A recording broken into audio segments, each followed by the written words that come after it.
Everyone thinks container ports make their money by moving containers.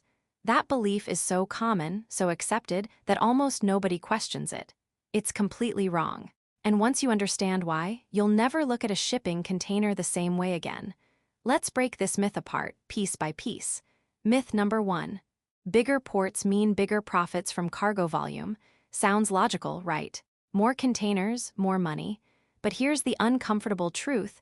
Moving a container is one of the least profitable parts of this entire business. Think about it like this.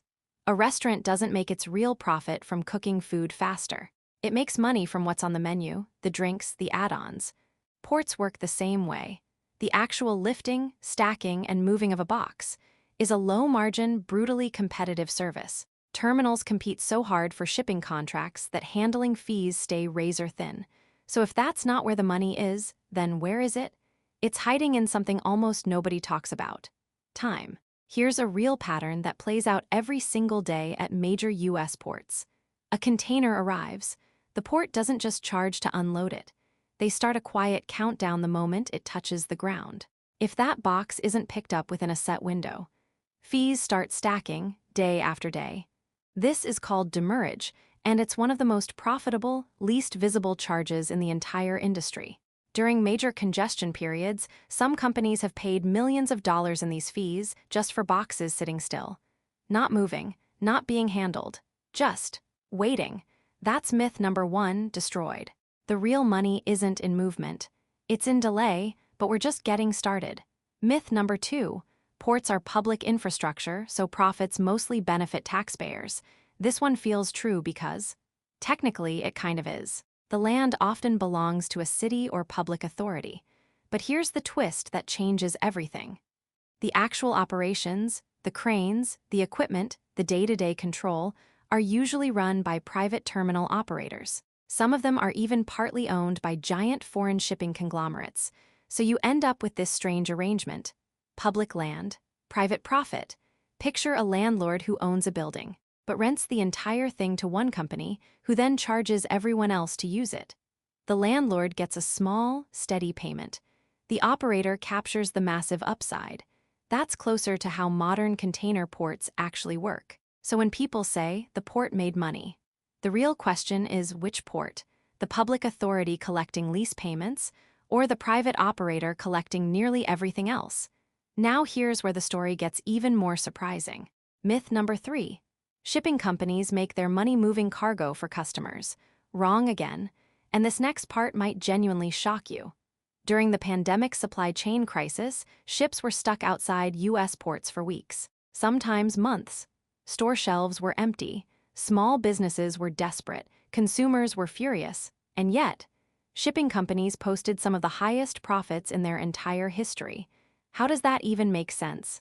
Because when ships are delayed, when space becomes scarce, when panic spreads through supply chains, shipping rates don't fall. They explode upward. Companies desperate to get their goods moving pay whatever it takes. That's the uncomfortable secret hiding inside this myth. Chaos isn't the enemy of profit in this industry. Sometimes, chaos is the business model. Let that sit for a moment, because it gets stranger from here. Myth number 4. If you want to control shipping, you need to own ships. That sounds obvious. But some of the most powerful players in this industry don't own a single vessel. They own something quieter: insurance. Every container that crosses the ocean is covered by marine cargo insurance, and every ship itself is covered by something called hull and protection insurance. Policies that guard against fire, collision, piracy, even cargo loss in a storm. Here's the part most people never think about.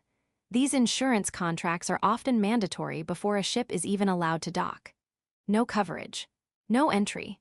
So while everyone watches the ships, the cranes, the trucks, a separate industry sits quietly in the background, collecting premiums on every single voyage, win or lose, storm or calm sea. They don't need the ship to arrive safely to make money. They just need the policy signed. That's a business model most people never even knew existed. Myth number 5. The land around a port is just land. It doesn't matter much. This one might be the most overlooked secret in the entire industry. Land near major ports, warehouses, distribution centers, rail yards has quietly become some of the most valuable industrial real estate in the country. Why? Because companies will pay almost anything to store goods close to where ships unload. During periods of high shipping demand, warehouse space near ports like Los Angeles or Savannah has seen rents climb dramatically, sometimes doubling in just a few years. Investors who quietly bought land near these ports decades ago are now sitting on some of the most valuable real estate portfolios in America, not because they run a shipping company, not because they own a single container, just because they understood one simple truth early.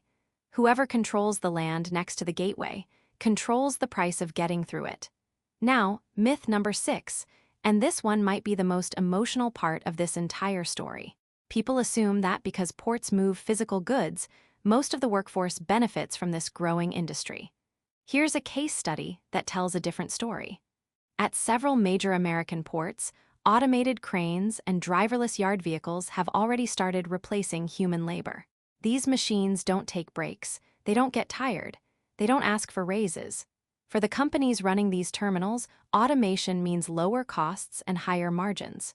But for the longshoremen, the workers who have spent decades physically running these ports, automation feels like something else entirely. It feels like being slowly written out of an industry they helped build with their own hands. This tension has already sparked major labor disputes at ports across the country, as unions fight to protect jobs against a wave of machines quietly replacing them. So here's the real question hiding inside this myth. As profits rise, who actually benefits, and who gets left behind? That's not just an economic question, it's a human one. Myth number 7, and this one touches something bigger than business. People assume container ports are purely economic, just trade, just cargo, just money moving back and forth. But these ports also sit at the center of national security conversations. Governments care deeply about who controls the terminals, who owns the operating leases, and who has access to shipping data. Because a port isn't just a place goods pass through. It's a place where a country's entire supply chain could be quietly influenced, or in a crisis, disrupted. That's why deals involving foreign ownership of American port terminals often draw political scrutiny that has nothing to do with everyday cargo, and everything to do with power. Now let's talk about myth number 8, because this one might be the biggest misconception of all.